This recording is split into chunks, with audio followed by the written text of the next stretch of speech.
I want you to think about a reaction you had recently that surprised even you. Maybe you overreacted to something small. Maybe you shut down completely when all someone did was ask a question. Maybe you felt this wave of sadness that had no obvious explanation, or this rush of anxiety that did not match the actual situation you were in at all, and you brushed it off, or you apologized. Or you told yourself, next time I will do better, but here is what nobody told you. That reaction was not random. It was not proof that you are broken or difficult or too sensitive. It was a signal. A very specific, very intentional message from a much younger version of you who is still inside you, still carrying something, still waiting for someone to come back and say, I see you.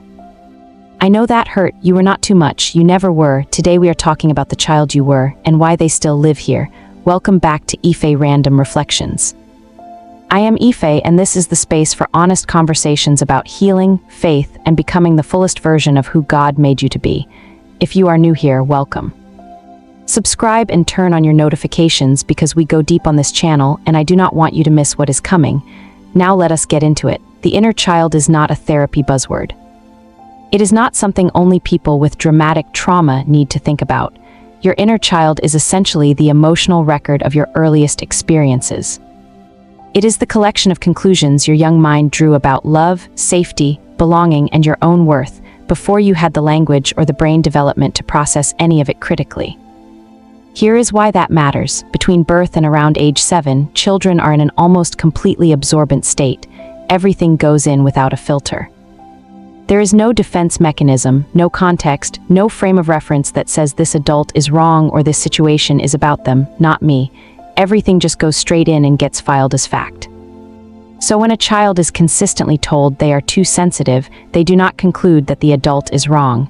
They conclude that their feelings are the problem.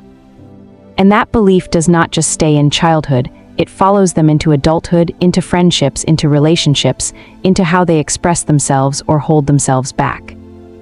When a child watches love shown only when they perform well, they do not think the adult has a flawed understanding of love. They think love is something you earn. And so they grow up striving, overworking, overgiving, trying to secure something that was never meant to be conditional in the first place. When a child is neglected, even subtly, even by parents who were doing their absolute best with what they had, that child does not look outward and see a limitation in the adult. They look inward and find a lack in themselves. They begin to believe they are not important enough, not noticeable enough, not worthy enough to be prioritized. And those conclusions become the operating system for everything that comes after. Every relationship you enter, every emotional response you have, every way you quietly see yourself when no one else is watching. And until you examine those conclusions and ask whether they were ever actually true, they run your life from behind the scenes, quietly, consistently, without your permission. So how do you know if your inner child is carrying wounds? Because some of these signs are so normalized, we have stopped recognizing them as pain at all. You people please at the cost of yourself. Not because you are generous, but because something deep in you believes your value depends on whether the people around you are okay. Their discomfort feels like your responsibility. Their silence feels like your failure. You are terrified of abandonment in ways that do not always match the actual risk in your relationships. Someone takes a few hours to reply and something in you starts to spiral.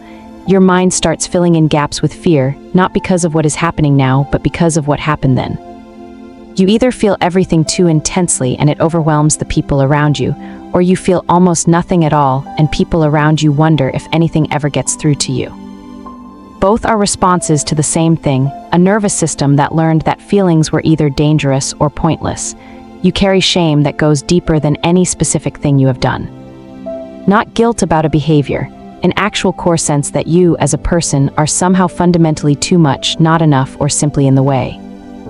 You are a perfectionist not because you love excellence, but because somewhere in you, something learned that love is conditional on performance. That rest is a risk.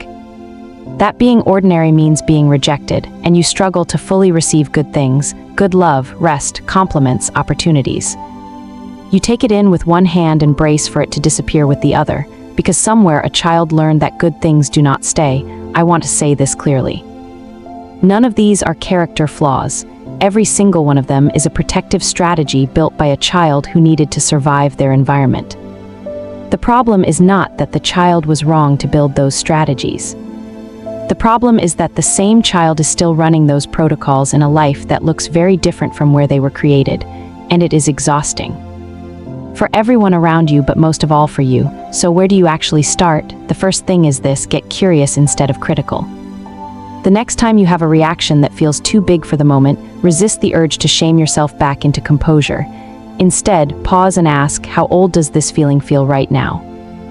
It sounds simple, but it is not, because often the answer is not your current age. It is a younger number, and that number is pointing you directly to where healing needs to go. The second thing, and stay with me on this because it might feel strange at first, find a photo of yourself as a child, sit with it, really look at that version of you, and write that child a letter.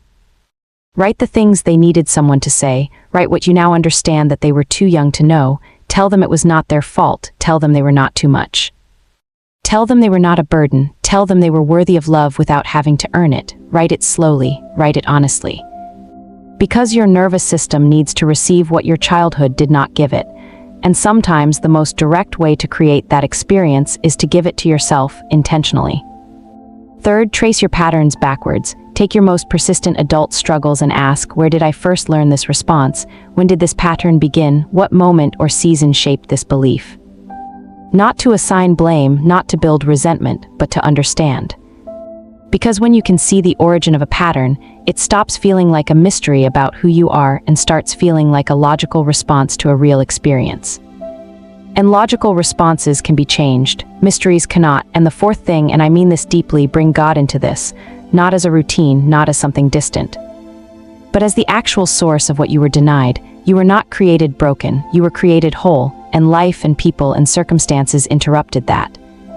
The love of God is not just for the version of you that has it together. It is not just for your public self. It is for the 7-year-old inside you who decided they were unworthy of love unless they performed for it. That is the place that needs it most. Let it reach there. Here is what I want you to walk away with today. The child you were was not weak. They were small. They were navigating things that no child should ever have to navigate alone. And they adapted brilliantly. They kept you alive. They kept you functioning.